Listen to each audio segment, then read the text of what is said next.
تو نبی اکرم صلی اللہ علیہ وسلم جتنا تو چاہے کر لے، لیکن اگر زیادہ کرے تو بہتر ہے. مطلب جتنا تو چاہے، اس میں کوئی میں ریسٹرکشن نہیں لاتا ہوں، لیکن اگر زیادہ کرے تو بہتر ہے. تو اب ابی بن کعب رضی اللہ عنہ اگلا سوال کرتے ہیں، پوچھتے ہیں میں نے عرض کیا کہ اللہ کے رسول کیا 1/4 درود بھیجوں اور باقی اپنی دعا کروں؟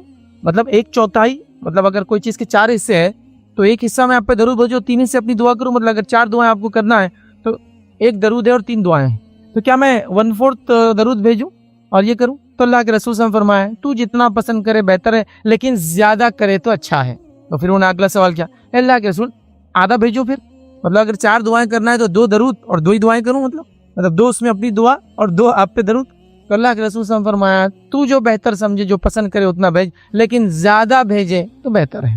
پھر وہ اگلا سوال کرتے ہیں اللہ کے رسول صلی اللہ علیہ وسلم کہ 2/3 کر دوں، 2/3 اپنی دعا کا درود اور 1/3 اپنی دعا، مطلب اگر ایک چیز ہے اس کے 3 حصے کر دیا جائے تو 2 حصے درود اور 1 حصہ کیا میں اپنی دعا کروں؟ تو نبی اکرم صلی اللہ علیہ وسلم فرمایا تو جو پسند کرے وہ بہتر ہے، لیکن اگر زیادہ کرے تو اچھا ہے، مطلب اس میں اور مزید اضافہ کرے تو اچھا ہے.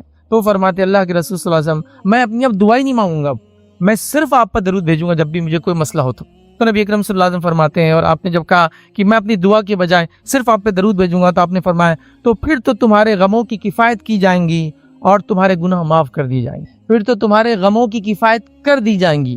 دعا انسان مانگتا ہے نا، پریشانی کے لیے مانگتا ہے، حاجت کے لیے مانگتا ہے تو غم ہے، تو تمہاری غموں کی کفایت کی جائیں گی اور تمہاری مغفرت کی جائیں گی. 2 بینیفٹ مل جائیں گے درود، مطلب گناہ معاف کر دیے جائیں گے اور سارے مسائل حل ہو جائیں گے. مطلب جو دعا مانگنا تھی درود بھیج دو، ہو گیا.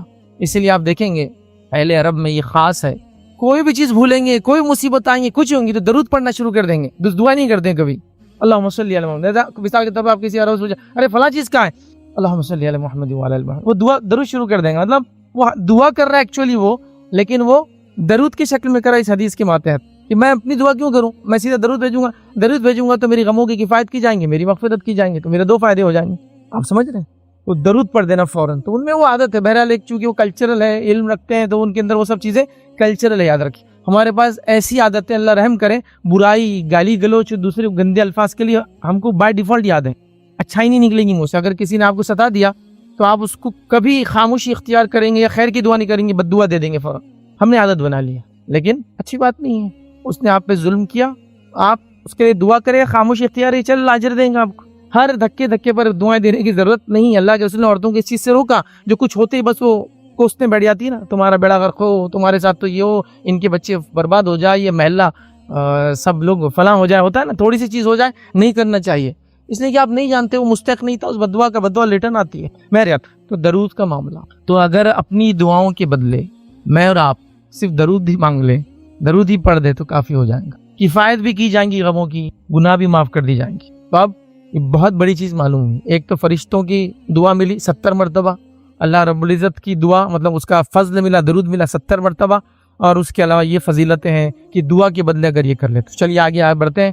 چوتھی چیز ہم دیکھتے ہیں جس کی وجہ سے فرشتوں کی دعائیں ہم کو ملتی ہے، وہ یہ یاد رکھیے، خیر پر خرچ کرنے والے کے لیے اس کو دعائیں ملتی ہے. فرشتوں خیر کے لیے خرچ کرنے والے. اچھا، یہ جو روایت حدیث ہے اس میں صرف خیر پر خرچ کرنے والے کو دعا نہیں ملتی ہے، نہیں خرچ کرنے والے کو بد دعا بھی ملتی ہے. تو یہ دونوں چیزیں ایک ساتھ آ رہی ہے. اب تک یہ ساری روایتوں میں یہ دونوں والے پارٹ نہیں آئے تھے، نہیں نہ بارے. مطلب اگر کوئی درود نہ بھیجے تو گناہ نہیں کر رہا ہے، لیکن بھیجے تو ثواب کر رہا ہے. لیکن اب جو آ رہا ہے معاملہ یہ حدیث کے اندر، مطلب یہ معاملہ ایسا کرو، نہیں کرو گے تو یہ ملیں گا. مطلب اگر دعا مل رہی تو بد دعا بھی مل سکتی. کیا عمل ہے؟ وہ عمل ہے خیر پر خرچ کرنے والے کے لیے فرشتے دعا کرتے ہیں اور خیر پر خرچ نہ کرنے والے کے لیے بد دعا کرتے ہیں. آئیے حدیث کے الفاظ اس طرح سے، صحیح بخاری اور صحیح مسلم کی متفقہ علیہ روایت ہے. صحیح بخاری اور صحیح مسلم میں جو حدیثیں آتی ہیں ان حدیثوں کو متفقہ علیہ کہتے ہیں. مطلب امام بخاری اور مسلم نے اتفاق کیا اس حدیث پہ. تو آپ کئی جگہ دیکھیں گے متفقہ علیہ تو سمجھ جانا بخاری اور مسلم کی روایت ہے. بہرحال چلیے، تو حدیث کے الفاظ کیا ہیں؟ نبی اکرم صلی اللہ علیہ وسلم فرماتے ہیں، کہتے ہیں کوئی دن ایسا نہیں گزرتا کہ جس دن صبح، ٹھیک ہے، کوئی دن ایسا نہیں گزرتا بندے جس میں صبح کرتے ہیں مگر 2 فرشتے نازل ہوتے ہیں. ان میں سے ایک دعا کرتے ہوئے کہتا ہے اے اللہ خرچ کرنے والے کو بدل عطا فرما، اور دوسرا فرشتہ کہتا ہے اے اللہ روکنے والے کو تباہ اور برباد کر دے. تو یہاں خرچ کرنے والے سے مراد اللہ کی راہ میں خیر پر خرچ کرنے والا، صحیح جگہ خرچ کرنے والا، رشتہ داروں پہ خرچ کرنے والا، مطلب جو بھی جائز ہے، زکوٰۃ، صدقات، فلاں فلاں فلاں، تو یہ خرچ مراد ہے ادھر. تو خیر پر خرچ کرنے والے کے لیے دعا اور نہیں خرچ کرنے والے کے لیے دوسرا فرشتہ بدعا دے. تو ہر روز 2 فرشتے اترتے ہیں اور ایک انسان کے لیے دعا یا بد دعا دیتے ہیں، خرچ کرنے والے کے لیے دعا اور روکنے والے کے لیے بد دعا۔ اب ایک مسئلہ کیا آتا ہے، جب بھی خرچ کی بات آتی ہے تو ہم لوگ مالداروں کی طرف دیکھتے ہیں، ہمیں تمہارے لیے بات ہے، تمہارے لیے بات ہے، ہر آدمی مالدار کی طرف دیکھ رہا ہے۔ نہیں، یہاں خرچ میں مالدار اور غریب کا تقسیم ہی نہیں، جو جس استطاعت میں ہے وہاں اس کو خرچ کرنا ہے، یہ خرچ مراد ہے۔ مطلب کیا؟ مطلب یہ کہ اگر میں 100 روپے دن میں کماتا ہوں تو روپیہ تو اللہ کے نام میں خرچ کر سکتا ہوں نا، روپیہ 1 روپیہ کر سکتا ہوں نا، تو پھر کرے۔ یہ سمجھنے کی ضرورت ہے، ہم جب بھی خرچ کی بات ہے مالداروں کو سوچنا ایسا نہیں۔ اور اگر ایک انسان جو 100 روپیہ کماتا ہے اس میں سے روپیہ کسی پہ خرچ کرتا ہے تو اپنی انکم کا 1% خرچ کر رہا ہے، تو اس کو ثواب روپیہ خرچ کرنے کا نہیں ملے گا، انکم کے پرسنٹیج کے اعتبار سے ملیں گے، یہ بات یاد رکھیے۔ ورنہ اگر ایسا ہو جائے گا تو مالدار کے قریب تو غریب کبھی خرچ کر کے پہنچ ہی نہیں سکتا ہے، پہنچ سکتا ہے غریب مالدار سے آگے پہنچ سکتا ہے خرچ کرنے میں۔ وہ ایسا کہ میں نے آج 100 کمایا تو 50 روپے خرچ کر دیا، بتائیے کو مالدار 1 لاکھ کما کے 50,000 خرچ کر سکتا ہے کیا؟ میں نے 50% آف دا سیلری آج خرچ کی، مجھے 50% مال خرچ کرنے کا اجر ملنے والا، تو اللہ تعالیٰ فیصد میں دیں گا اور روپیے کے اماؤنٹ میں نہیں ملنے والا ہے۔ کوئی یہ نہ سوچے اس نے 1 روپیہ خرچ کیا، میں نے 50 کیا تو میرا 1 روپیہ تو کیا ویلیو، نہیں، تمہارا 1 روپیہ تمہاری ارننگ کا کیا پارٹ تھا اس پر ڈیپینڈ ہے، سب چیزیں بڑی بات ہے، سمجھنے کی ضرورت ہے ان چیزوں کو۔ تو کوئی بھی انسان، میں نے تو نہیں دیکھا لاکھ کماتا ہو لاکھ خرچ کرتا ہو، لیکن ایسے لوگ میں نے دیکھے جو 100 کما کے پورا 100 بھی کسی بھی خرچ کر دیتے ہیں، کیونکہ وہ اس دن پاتے ہیں کہ وہ زیادہ مستحق ہے میرے بدلے۔ بہت بڑی بات ہے، تو خرچ کرنے والے بن جائیے، ہر آدمی خرچ کرے۔ خرچ کرنے کی خصوصیت کیا ہے معلوم آپ کو؟ اللہ رب العزت دیتا بھی چلا جاتا ہے۔ کسی کہنے والے نے ایک اچھی مثال دی تھی سمجھنے کے لیے خالی، کہ ایک ٹینک ہے، اس میں کئی نل لگے ہوئے ہیں اور پانی تیزی سے جا رہا ہے، تو اوپر والا دیکھ کر بولتا ہے اس کو جلدی جلدی بھرو، اس کے پانی زیادہ جا رہا ہے، زیادہ تو اس کو زیادہ خرچ کر رہا ہے۔ اب ایک جگہ ٹینک ایسے پانی خرچ ہی نہیں ہوتا، تو ایک تو پانی سڑنا شروع ہو جائے گا، گال گنجال کیڑے مکوڑے آنا چالو ہو جائیں گے اس میں، اور پانی خراب ہو جائے گا، استعمال کے لائق اس کے لیے بھی نہیں رہیں گا جس نے وہ ٹینک میں بھرا ہے۔ تو یہ مثال خرچ کرنے والی ہے کہ جب وہ خرچ کرتا ہے تو اللہ دیکھتا ہے، ارے اس کا تو بہت خرچ ہو رہا، کم ہو جا رہا ہے، اس کو اور عطا کرتے جاؤ، اور عطا کرتے جاؤ، اور عطا کرتے۔ اچھا کیسے؟ کبھی یہ بھی سوال آتا ہے، ٹھیک ہے آپ نے بول دی ویسا میں تو شروع کر دیا لیکن دکھ رہا نہیں، کیسے وہ بھی سمجھو۔ خرچ جب انسان کریں گا تو مختلف شکلوں میں چیزیں سامنے آئیں گی۔ ایسا بھی ہو سکتا ہے کہ جہاں خام و خواہ کے پیسہ خرچ ہونے والا تھا اللہ نے وہاں سے بچا لیا خرچ کی وجہ سے، ابھی دکھیں گا تو نہیں نا۔ جیسا کہ میں اللہ کے نام میں خرچ کرتا تھا تو میں بیماری سے بچ گیا، جس کے نتیجے بیماری میں جو پیسہ جانے والا تھا وہ اللہ کے نام میں خرچ کرنے کی وجہ سے اجر میں شامل ہو گیا، سمجھے نا مت۔ تو کبھی ایسا بھی ہوتا تھا ہمارا کیسا، آپ نے بولے خرچ کرو، کر دی 50 خرچ کر دیا، 50 ریٹرن ہی نہیں آ رہے کہیں سے، ویسا نہیں ہو، وہ کیلکولیشن الگ ڈھنگ سے ہوں گا۔ اور دوسری بات یہ ہے کہ جب اللہ کے نام میں خرچ کرتے ہیں تو مال بڑھتا ہے لیکن کیلکولیٹر میں گھٹتا ہے، دکھنے کے اعتبار سے کم ہوگا نا، 100 روپے میں سے زکوٰۃ دی 2.5 روپیہ، تو اب 97.5 بچے اپنے پاس، تو کیلکولیٹر تو یہی بتاتا ہے۔ لیکن جب اللہ کے پاس وہ مال سچے دل سے چلا جاتا ہے تو برکتوں کے شکل میں واپس آتا ہے، اچھی صحت کی شکل میں واپس آتا ہے، نیک اولاد کی شکل میں واپس آتا ہے، امن و امان والے علاقوں کی شکل میں واپس آتا ہے، کئی اچھے شکلوں میں ریٹرن آتا ہے۔ تو وہ اس کا کوئی ایک نہیں ہے، کبھی کبھار مال کے اضافے کی شکل میں بھی واپس آتا ہے، اس میں بھی کوئی دو رائے نہیں ہے، اس میں بھی کوئی دو رائے نہیں کہ 100 گئے تو اللہ 200 دیں گا، یہ بھی کوئی مسئلہ ہے، اور 100 گئے اور اچھی صحت مل گئی، 100 گئے اولاد اچھی نکل گئی، یہ کچھ بھی ہو سکتا۔ تو بہرحال خرچ کرو، صحیح جگہ خرچ کرو۔ اور امت مسلمہ کو کوئی خرچ کرنے میں ٹھینگا نہیں بتا سکتا، بہت خرچ کرنے والی امت ہے، لیکن کہاں خرچ کرتی ہے بڑا مسئلہ ہے، وہ ایشو ہے، کہاں خرچ کرتی۔ آج ہمارے خرچ وہاں ہو رہے جہاں ہونے کی ضرورت ہی نہیں ہے۔ شادی بیاہ سب سے اول، اچھے گھر، اس کے بعد پھر اب سیر و تفریح بھی جڑ گئی آ کے، اور اچھے گیجٹس بھی جڑ گئے، اچھے استعمال کی چیزیں اور گھومنے پھرنے کا شوق، یہ سب چیزوں میں ہمارا خرچ ہو رہا ہے، لیکن جہاں ہونا ہے وہ کیا کیا ہے وہاں ہم نے چھوڑ دیا۔ دیکھیے کہ انسان گھر جو پونجی جمع کرتا ہے، آپ میں سے کئی لوگ ہیں اس عمر کو پہنچ گئے جو پونجی جمع کرتا ہے، اچھا خالی آپ اس میں شامل نہیں ہے، سماج بھی کبھی کبھار گناہ گار ہوتا ہے، پورا سماج مل کے ایک انسان سے گناہ کرواتا ہے، اور اس میں سے یہ اجتماعی گناہ جو مسلمان ایک دوسرے سے کرواتے ہیں، خود نہیں کرتے ہیں کبھی دوسرے سے بھی کرواتے ہیں، وہ ہے شادی بیاہ میں فضول خرچیاں جو جہیز کے نام پہ کروائی جا رہی ہے، رسومات کے نام پہ کروائی جا رہی ہے۔ میں نہیں چاہتا اپنی بچی کی شادی غیر سنت طریقے پہ ہو، لیکن لوگ مجبور کرتے ہیں کہ میں وہ سب کروں، تو پورا سماج مل کے گناہ میں مجھے ڈال رہا ہے، نہیں ڈال رہا ہے، کروں گا کیا؟ مسئلہ ایسا ہے کہ یہ سماجی گناہ ہے جس سے میں اکیلا بچ نہیں سکتا ہوں، سب کر رہے ہیں مجھے کرنا ہے۔ ارے بھائی خرچوں کو کم کرو، یہ شادی بیاہ ولیمے رسومات خرافات یہ خرچے ختم کرو، اس کے بدلے آپ کے لیے جو خرچ کرنے کی جگہ ہے ان جگہوں پہ خرچ کرو۔ یاد رکھو وہ سب سے پہلی جگہ ہے علم اور فن اور ہنر میں اپنے بچوں پہ خرچ کرو۔ علم سے مراد دنیا بھی آ گیا اور دین بھی آ گیا، الگ الگ نہیں کر رہا ہوں اس کو میں۔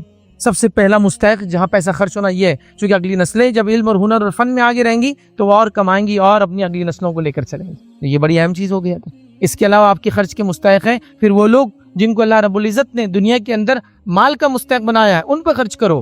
ان میں سب سے اول وہ یتیم بچے جن کے پاس مال نہیں ہے، وہ بیوہ عورتیں ہیں جو یتیم بچوں کو پال رہے پریشان والے، وہ اس کی مستحق ہے. پھر آپ کے دیگر رشتہ دار اور دیگر لوگ سماج، ان کو کھلاؤ پلاؤ پہناؤ. اور شروعاتی زمانے میں یہی سب ہو رہا تھا. صحابہ کا اصل مال اسی پہ خرچ ہوتا تھا، اسی پہ ہوتا تھا. آج ہمارے خرچ کا معاملہ ہی الگ ہے. ماں عائشہ بیٹھی ہے، اللہ کے رسول صلی اللہ علیہ وسلم کے دنیا سے جانے کی بات ہے، آپ کی وفات کے بعد کسی نے 1,00,000 روپیہ 1,00,000 درہم تحفے میں بھیجا. ظاہر سی بات ہے امہات المومنین میں سے، تو اللہ کے رسول صلی اللہ علیہ وسلم کی خاندان کو یا خانوادے کو زکوٰۃ نہیں چلتی ہے، صدقہ بھی نہیں چلتا ہے، تحفے تحائف دینا پڑتے ہیں. تو کسی نے 1,00,000 مطلب 1,00,000 اشرفی سمجھ لیجیے عام زبان میں، وہ گفٹ میں دیا، تحفے میں بھیجا اپنی ماں کو کہ مائی آپ اس کو استعمال کیجیے. اب یہ ہوا کہ مائی عائشہ نے اپنی جو لونڈی کو بلایا، اس زمانے میں غلام وغیرہ کا سسٹم تھا، کہا اس کو دے کے آؤ، اس کو دے کے آؤ، اس کو دے کے آؤ، اس کو دے کے آؤ، اس کو دے کے آؤ. جو بھی آپ نے ترجیحات تھی، وہ غریب یتیم مسکین معذور بے سہارا پڑوسی فلاں فلاں فلاں آپ نے وہ کیا.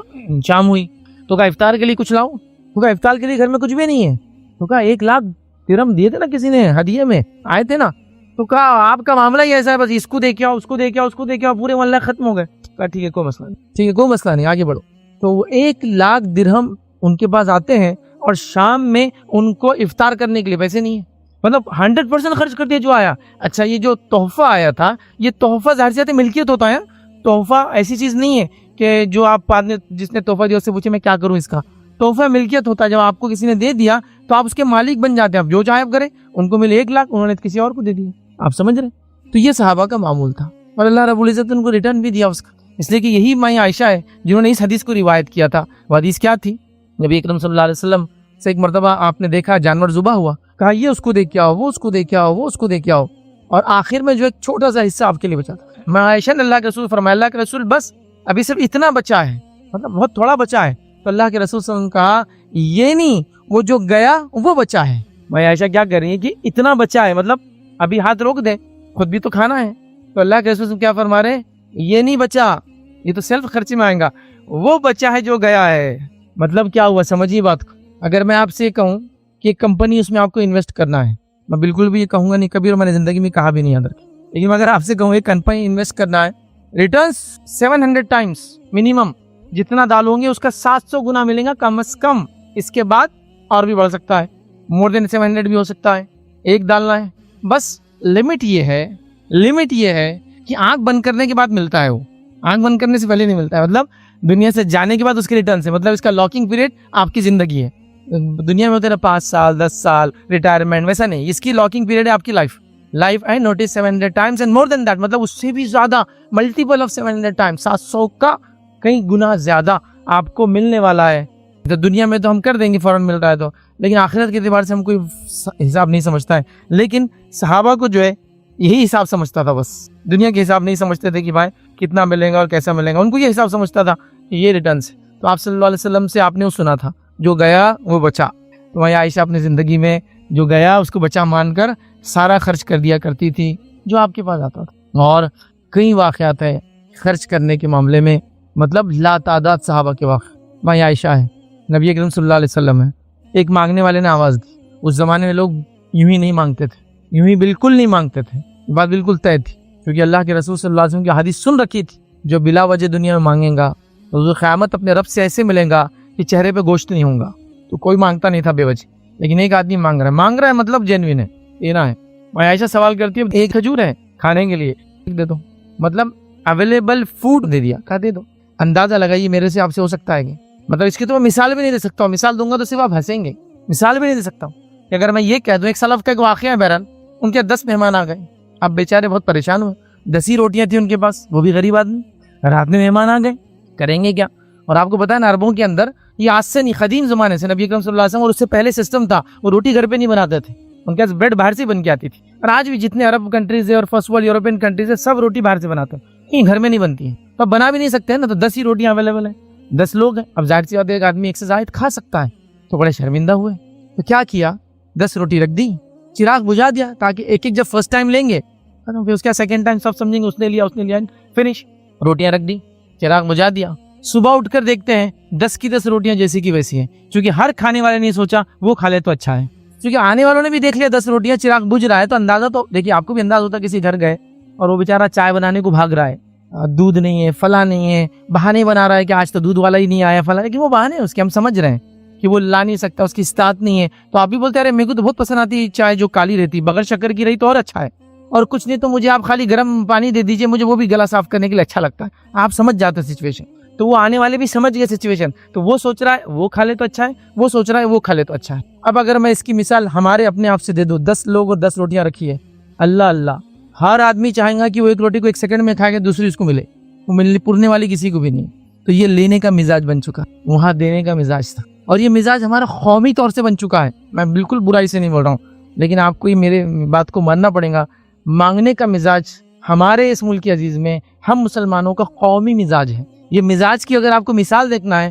تو 4 لاکھ روپے خرچ کر کے حج کمیٹی سے اور 7 سے 10 لاکھ روپے خرچ کر کے پرائیویٹ سے جاتا ہے، لیکن وہاں بھی فری کی چھتریاں جمع کرتے رہتا ہے، فری کے جوس ڈھونڈتے رہتا ہے، فری کے کھانے کا ملے ڈھونڈتا ہے، مزاج بن گیا ہے، ہر چیز فری چاہیے۔ ارے بھائی 4 لاکھ روپے خرچ کرے آپ نے تو فری کا کھانا کیوں ڈھونڈ رہے ہیں آپ جب خرید سکتے ہیں؟ وہ ایک مزاج کا پارٹ ہے ہمارے۔ وہ گدے اٹھا لو جو وہاں جس پہ سوئے، چونکہ وہ تو ویسے پھینک دیں گے، بولے وہ آتے ایئرپورٹ پہ وہ لیتے نہیں گدے اندر، چونکہ وہ سائز اس کا میچ نہیں ہوتا۔ سبحان اللہ، یہ کوئی طریقہ ہے زندگی جینے کا؟ تو دینے کا مزاج جن قوموں کا بن جاتا ہے تو پھر وہ دینے والی قومیں بن جاتی ہے، حتیٰ کہ وہ نان مسلم بھی ہو تو دینے والے ہی رہتے ہوں، چونکہ وہ ان کا مزاج ہوتا ہے۔ تو اپنے مزاج کو ہم تبدیل کریں، ہمارا دین ہم سے ڈیمانڈ کرتا ہے کہ دینے والے بنو، کسی سے لینے کو پسند مت کرو، مانگنے کو حد درجے آخر حد موت سے پہلے پسند کرو کہ مانگوں، مانگنا پڑ جائے تو صرف ایک وقت کے کھانے کی اتنا مانگوں گا۔ حدیث میں الفاظ ہی اگر کسی کو مانگنے کی ضرورت پڑ جائے تو ایک وقت کا صرف کھانے کی اتنا مانگ سکتا ہے، اس سے ایکسٹرا جمع نہیں کر سکتا، اللہ تعالیٰ ذمہ لیں گا اس کے کھانے کا۔ تو یہ سارے اصول، مطلب مانگنا بھی ہے تو اصول بتا دیے گئے، دینا بھی ہے تو اصول بتا دیے گئے، یہ ہم دین کے ماننے والے ہیں۔ تو ایک فرشتہ دعا کرتا ہے، دوسرا فرشتہ بد دعا کرتا ہے، تو لہٰذا دینے والے بنے، دعا میں شامل ہو، نہیں دیں گے تو بد دعا میں شامل ہوں گے، چونکہ بد دعا بھی ہمارا پارٹ نہیں تھا تو ہم اس کو چھوڑتے ہیں، اگلی بار موقع ملا تو دیکھنے کی انشاءاللہ کوشش کریں گے۔ یہ چند باتیں تھیں جو میں نے مناسب سمجھی کہ فرشتوں کی دعائیں جن چیزوں سے ہم حاصل کر سکتے ہیں وہ کرنے کی ہم کوشش کریں۔ حدیث کے اندر آتا ہے کہ فرشتے ان لوگوں کے لیے دعائیں کرتے ہیں، ویسے تو کئی اعمال کے لیے احادیث کے اندر فرشتوں کی دعاؤں کی تذکرے آتے ہیں، یقیناً وہ بوروں کو کور کرنا ممکن نہیں، تو آج کی اس کڑی میں جتنی ہو سکتی میں رکھنے کی انشاءاللہ کوشش کروں گا۔ اللہ نے چاہا تو پھر اگلی جمعہ سے انشاءاللہ وہ اعمال جس سے فرشتوں کی بد دعا لگتی ہے، یہ تو دعا ہوگی، بد دعا لگتی ہے، وہ بھی دیکھنے کی انشاءاللہ ہم کوشش کریں گے۔ تو چلیے آئیے وہ اعمال جن کے کرنے سے فرشتوں کی دعاؤں میں ہم شامل ہو سکتے ہیں، ان میں ایک اور عمل آج ہم دیکھیں گے، وہ ہے نماز کے بعد اپنی جگہ پر ہی بیٹھے رہنا۔ جب انسان فرض نماز پڑھ لیتا ہے اور فرض نماز پڑھنے کے بعد وہ اپنی جگہ پر ہی بیٹھا رہتا ہے اور وہ اعمال جو مسنون ہے وہ کرتا ہے، جیسا ذکر ہے، اذکار ہے، یا اس کے علاوہ اور بھی چیزیں چونکہ حدیث میں الفاظ ہے، وہ بیٹھا رہتا ہے، تو اس کو بھی اجر ملتا ہے، فرشتوں کی دعائیں ملتی ہے۔ آئیے حدیث کے الفاظ اس طرح سے، مستد احمد کی روایت ہے، اللہ کے رسول صلی اللہ علیہ وسلم نے فرمایا، کہا تم میں سے نماز کے بعد اپنی نماز کی جگہ پر بیٹھنے والے پر فرشتے اس وقت تک درود پڑھتے رہتے ہیں جب تک وہ اسی جگہ رہے اور بے وضو نہ ہو، مطلب جب تک وہ اس جگہ بیٹھتا ہے اور جب تک بے وضو نہ ہوتا ہے تب تک کے لیے فرشتے دعا کرتے ہیں۔ اب وہ چاہے ذکر کے لیے بیٹھے، تلاوت قرآن کے لیے بیٹھے، کوئی اجتماع یا تقریر کے لیے بیٹھے، یا دینی علم سیکھنے کے لیے بیٹھے، لیکن وہ مسجد میں بیٹھتا ہے تو تب تک فرشتے اس کے لیے دعا کرتے ہیں۔ اور کیا دعا کرتے ہیں؟ اللہ کے رسول صلی اللہ علیہ وسلم فرماتے ہیں اور کہتے ہیں، وہ دعا کرتے ہیں، اے اللہ اس کو معاف فرمائے، اے اللہ اس پر رحم کر، اللہم اغفر لہ، اللہم ارحمہ، اے اللہ اس کی مغفرت کر، اے اللہ اس کو جو ہے معاف کر، یاد رکھیے۔ تو لہٰذا مغفرت مطلب اس کے گناہوں کو معاف کر دے، یاد رکھیے، اور رحم کر مطلب اللہ تعالیٰ اس کو رحم کر، مطلب آخرت کے اندر یاد رکھیے دنیا میں اللہ رب العزت جو ہے وہ رحمان ہے، مطلب سب کو اس کے نعمتوں کا فائدہ ہوتا ہے۔ بارش برستی ہے تو سارے گھروں پر ایک ساتھ برستی ہے ایک شہر میں، لیکن اللہ رحیم صرف مومنوں پہ روز قیامت، یاد رکھیے، عمومی اس کی رحمت سب کو حاصل ہونے والی نہیں ہے، وہ خصوصی رہیں گی اور صرف مومنوں کے لیے۔ تو وہ دعا کرتے ہیں، اللہ اس پر رحم کر، مطلب دنیا میں رحم کر، آخرت میں رحم کر۔ تو فرشتوں کی دعائیں تب تک ملتی ہے جب تک ایک آدمی نماز کے بعد نماز کی جگہ بیٹھا رہتا ہے، پھر مسنون اذکار اور دیگر چیزیں کرتا ہے۔ تو ہم کوشش کریں مساجد کے اندر جانے کی، ٹھیک ہے، اور اس میں اول وقت آنے کا بھی دیکھ لیا، نماز میں رہنے کا ثواب ملا، اور بعد میں رکنے کا یہ ہے کہ فرشتوں کی دعا، تو نماز میں رہنے کا ثواب بھی ہے، فرشتوں کی دعائیں پہلے بھی ملی اور اس کے بعد بھی فرشتوں کی دعاؤں کا ایک انسان مستحق ہوتا ہے. تو لہٰذا ہم کوشش کریں کہ اگر وقت ہو ہمارے پاس، چونکہ آج کل مصروفیتیں ہیں، آفیسز ہے، اسکولس ہے، کالجز ہے، مختلف لوگوں کے انکم کی وجہ سے لوگ آگے پیچھے ہوتے ہیں، وہ ایک الگ بات ہے، لیکن کوشش کرے انسان اگر وہ خالی ہے تو کئی لوگوں کو دیکھا جاتا ہے فری ہے تو نکڑ پہ کھڑے ہیں، چوراہوں پہ کھڑے ہیں، کیوں نہ مسجد میں نماز کے واسطے بیٹھا جائے ایک لمبے عرصے تک، تاکہ اجر و ثواب کے ہم مستحق بنے میرا. تو یہ ایک عمل تھا. یہ اور ایک عمل دیکھتے ہیں جس کے کرنے سے فرشتوں کی دعاؤں کے ہم یہ مستحق ہوتے ہیں یا فرشتے ہمارے دعا کرتے ہیں، وہ ہے ختم قرآن کرنے والوں کے لیے فرشتے دعا کرتے ہیں. اس کا معنی یہ ختم قرآن مطلب ایک انسان قرآن پڑھ رہا تھا، اس نے قرآن کو چالو کیا الحمدللہ رب العالمین سے، اور وہ خاتمی تک جا رہا ہے، مطلب سورہ فاتحہ سے شروع کر رہا ہے اور سورہ ناس پر ختم کر رہا ہے. اور پہلے زمانے میں یہ بات بالکل عمومی طور سے کی جاتی تھی. یاد رکھ اسی اعتبار سے قرآن کے اندر، اسی اعتبار سے دیکھیں نبی اکرم صلی اللہ علیہ وسلم کے زمانے میں قرآن میں بہت ساری چیزیں نہیں تھی جو آج آپ دیکھتے ہیں لکھنے کے اعتبار سے. مطلب یہ کہ وہ جو رکوع، اس کے بعد منزلیں، اس کے بعد پارا، یہ آپ دیکھتے ہیں نا، اس کے بعد نصف جو سورہ کہف کے اندر یہ تلطف دیکھیے آپ دیکھیں گے تو وہ تھوڑا بڑا لکھا ہوا رہتا ہے، چونکہ وہاں ایگزیکٹلی قرآن آدھا ختم ہوتا ہے، ہاف قرآن ختم ہوتا ہے وہاں، تو وہ نصف بولتے ہیں اس کو، تو ہاف قرآن یہ آپ سب دیکھیں گے. تو یہ کیوں بنایا گیا؟ یہ پہلے زمانے میں نہیں تھی، اس اعتبار سے تھے. رکوع سے مراد یہ کہ ایک رکعت میں کتنا پڑھ لے تو رکوع بنا دیے گئے. اسی طرح ایک انسان جو ہے مہینے میں قرآن ختم کرے تو پارے بنا دیے گئے. مطلب یہ نہیں کہ اس کو قرآن ویسے ہی تھا، صرف اس کو کہ بھائی یہاں سے یہاں تک پڑھے تو ایک ایکولی 30 ڈیز میں ڈسٹریبیوٹ کر دیا گیا. پھر منزلیں بنا دی گئی تھی اس 7 قرآن میں، تاکہ 7 ڈیز میں کسی کو ختم کرنا ہو تو 7 منزلیں. تو اس اعتبار سے یہ سب کیا گیا تھا. تو پہلے زمانے میں لوگ قرآن کو ختم کرنے کی عموماً عادی تھے، یاد رکھیں بہت زیادہ کثرت سے پڑھتے تھے. ظاہر سے جب وہ سورہ فاتحہ سے سورہ ناس سے پہنچ رہے تھے تو جس وقت قرآن ختم ہو رہا ہے، جس وقت، تو اس وقت سے لے کر اگر صبح کرے تو شام تک، شام کرے تو صبح تک فرشتوں کی دعائیں حاصل ہوتی ہیں. تو آئیے اللہ کے رسول صلی اللہ علیہ وسلم کیا فرماتے ہیں. سنن دارمی کی روایت آپ نے فرمایا جب ختم قرآن رات کے ابتدائی حصے میں ہو، اور چونکہ عموماً اس زمانے میں قرآن مصروفیت دن میں ہوتی حلال روزی کی، تو یہ کام رات میں زیادہ کرتے تھے. تو بہرحال آپ فرما رہے ہیں جب تم ختم قرآن رات کے ابتدائی حصے میں ہو تو فرشتے صبح ہونے تک اس پر ختم قرآن کرنے والے پر درود بھیجتے، مطلب دعائیں کرتے رہتے ہیں. اور اگر ختم قرآن رات کے آخری حصے میں، مطلب تہجد کے وقت، سحر کے وقت جس کو کہیں گے، اگر اس وقت ہوتا ہے تو شام تک، مطلب اس کا پورا دن شام تک فرشتے اس کے لیے درود بھیجتے رہتے ہیں. قرآن کو ختم کرنے والا، مطلب سورہ فاتحہ سے شروع کر کے سورہ ناس تک پڑھنے والا، جس وقت اس کو سورہ ناس میں ختم کرے گا تو اس وقت جب ختم ہوں گا اس وقت سے لے کر اس کی شام میں ہے تو اس کی صبح تک فرشتے اس کے لیے دعا کرتے ہیں. یاد رکھیے. اور فرشتوں کی دعا ہم نے دیکھا اس کی مغفرت کے لیے ہوتی ہے، اس پر رحم کے لیے ہوتے ہیں، دنیا میں مشکل آسانی کے لیے ہوتی ہے، اور کئی بہرحال تو فرشتے دعائیں کرتے ہیں. یاد رکھ. تو لہٰذا ہمیں چاہیے کہ ہم ختم کو قرآن کو بترتیب پڑھیں، سورہ فاتحہ سے سورہ ناس، اور اس کو ختم کرنے کی کوشش کریں. یہ بڑی جس کو ہم کہیں گے بری چیز ہے جو آج کے زمانے میں دیکھی جا رہی ہے کہ لوگ بڑی ڈائجسٹ، بڑی کوشچنرز یا سوال و جواب کی کتابیں، اس کے علاوہ بڑی سلیبس کی بکس، اس کے علاوہ بڑی کتابیں جو پروفیشن سے ریلیٹڈ ہوتی جس سے ان کو دنیا کا فائدہ ہوتا ہے، وہ تمام چیزوں کو پڑھتے ہیں، کھنگالتے ہیں، لکھتے ہیں، ٹک مارک کرتے ہیں، بک مارک کرتے ہیں، یاد رکھتے ہیں اور اس کو سیٹ کے رکھتے ہیں. لیکن ابھی قرآن سے وہ محبت اور وہ ربط، وہ ضبط ہمارا نہیں رہا کہ یہ بار بار ختم ہو رہا ہے.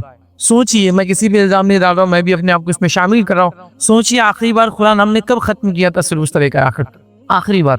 وہ خوش نصیبی لوگ ہیں جو قرآن کو پڑھ رہے ہیں اور اس کو وقتاً فوقتاً اپنے زندگی میں ختم کر رہے ہیں. میں تو اپنے تقریروں میں یہ بھی کہتا ہوں کبھی کبھار، کم از کم یہ تو ہو اس سال میں ایک بار قرآن کو سورہ فاتحہ سورہ ناس تک پڑھا جائے، کم از کم ایک بار. رمضان کے علاوہ، رمضان میں تو سن ہی رہے اور پڑھ بھی رہے تو پڑھیے، لیکن کم از کم رمضان کے علاوہ ایک بار تو کم از کم. یہاں تو 30 پارے اس لیے بنائے گئے تھے کہ 30 دن میں ختم ہو، 7 منزلیں لکھی گئی تاکہ 7 دن میں ختم ہو. چلیے وہ سب اب نہیں ہو پا رہا ہے، ایک بار تو. اور اس سے بھی زیادہ افسوسناک بات وہ ہے، اللہ کرے کہ ایسا نہ ہو کسی کے ساتھ جو قرآن پڑھنا ہی نہیں جانتا ہو یا پڑھنا سیکھا ہی نہ ہو، یہ سیکھا تو بھول گیا ہو اور اب چاہتا بھی تو نہیں پڑھ سکتا. کتنی بری بات.